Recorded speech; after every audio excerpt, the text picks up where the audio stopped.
we did have a couple questions that popped up. I think are you able to see the questions as well? Yeah, I just gotta look at my other screen.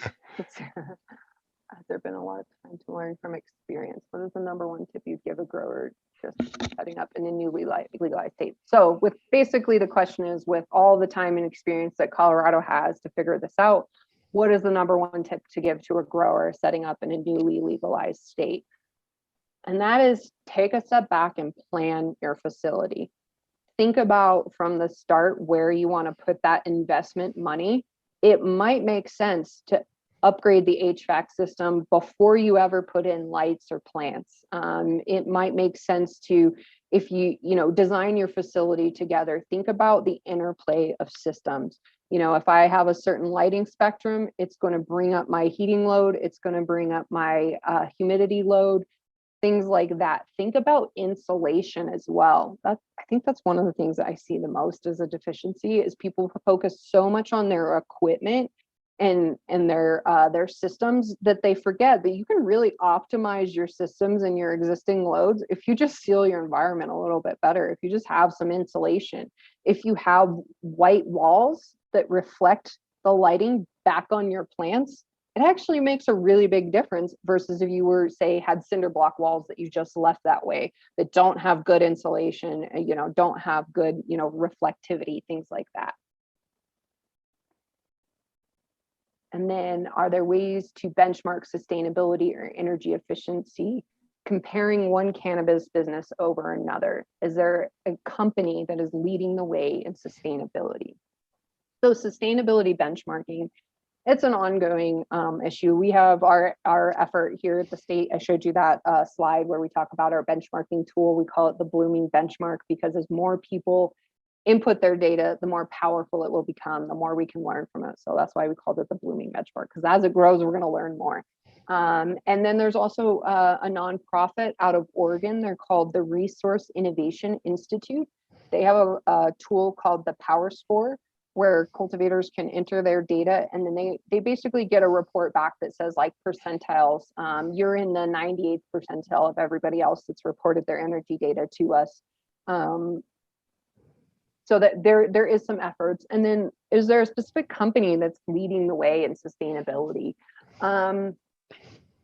That's a hard question. I think there's a lot of different companies and a lot of ancillary companies in the industry that are really providing industry leading solutions. And it's sort of up to the individual cannabis companies to leverage all of that environment and availability. We have companies here in cultivations here, specifically in Colorado, that make sustainability like a core part of their mission and focus. We recognize them in our environmental leadership program. So like Live Well, they're a multi-store operator. I think they have like over 10 stores in our state. And it might be more like 20. I don't know. There's a lot of Live Well stores, but they really strive for sustainability within their operation, and they've been recognized for that at the state level.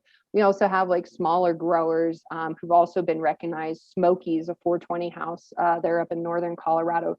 They do all regenerative grow practices and living soil and LEDs, and really make sure that they have a good sustainable product. And so there's also then, like I mentioned, like the packaging companies out there that, if you can get hemp plastics over regular plastics, or if you can get recycled ocean plastics, or if you can actually get plastics that have the integrity to be reused, and you implement a reuse program, that's even better than you're not, one-time use to throw it away. I mean, I can't imagine how many joint tubes have been generated from this industry, because that's, in Colorado, that's the most popular way to buy flower from our sales data, is most people are buying individual joints. Every single one of those individual joints comes in a plastic tube that has the child resistant, like, little popper thing on it. Those are hard to recycle. Can we use ocean plastics, hemp plastics, things like that? So I think that we're all in this together.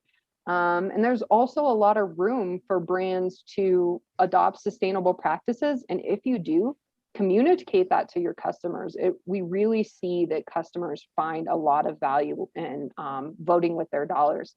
I don't know about you guys, but I look at packaging when I look at sustainable brands when I make purchasing decisions. I look at, is there 5 layers of packaging? do these organic bananas come in a plastic bag, Whole Foods? That's crazy. Things like that. So Very cool. Here, I'm going to share my screen really quickly. Definitely appreciate your time. Like I said, I learned a lot, and everyone, we're going to make the slides available. And I'm also, as time goes on, I'm going to start uploading these to YouTube so that folks can see it and share it. And, it's a lot of good information that can be passed along. Coming up, our part 4 this was supposed to be 3 parts, but started getting more and more, or meeting more and more folks, and realized that it's some valuable information. So we're going to have Matt Stasium from Atlas Retail Energy. He's involved with the wholesale retail market.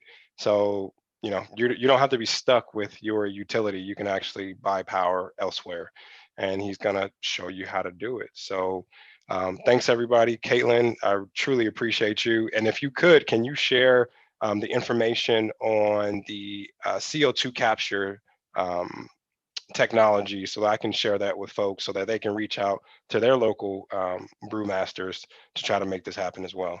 yeah, absolutely. I'll send you the Earthly Labs contact info, and then also a copy of my slides for anyone that's interested. All right, awesome.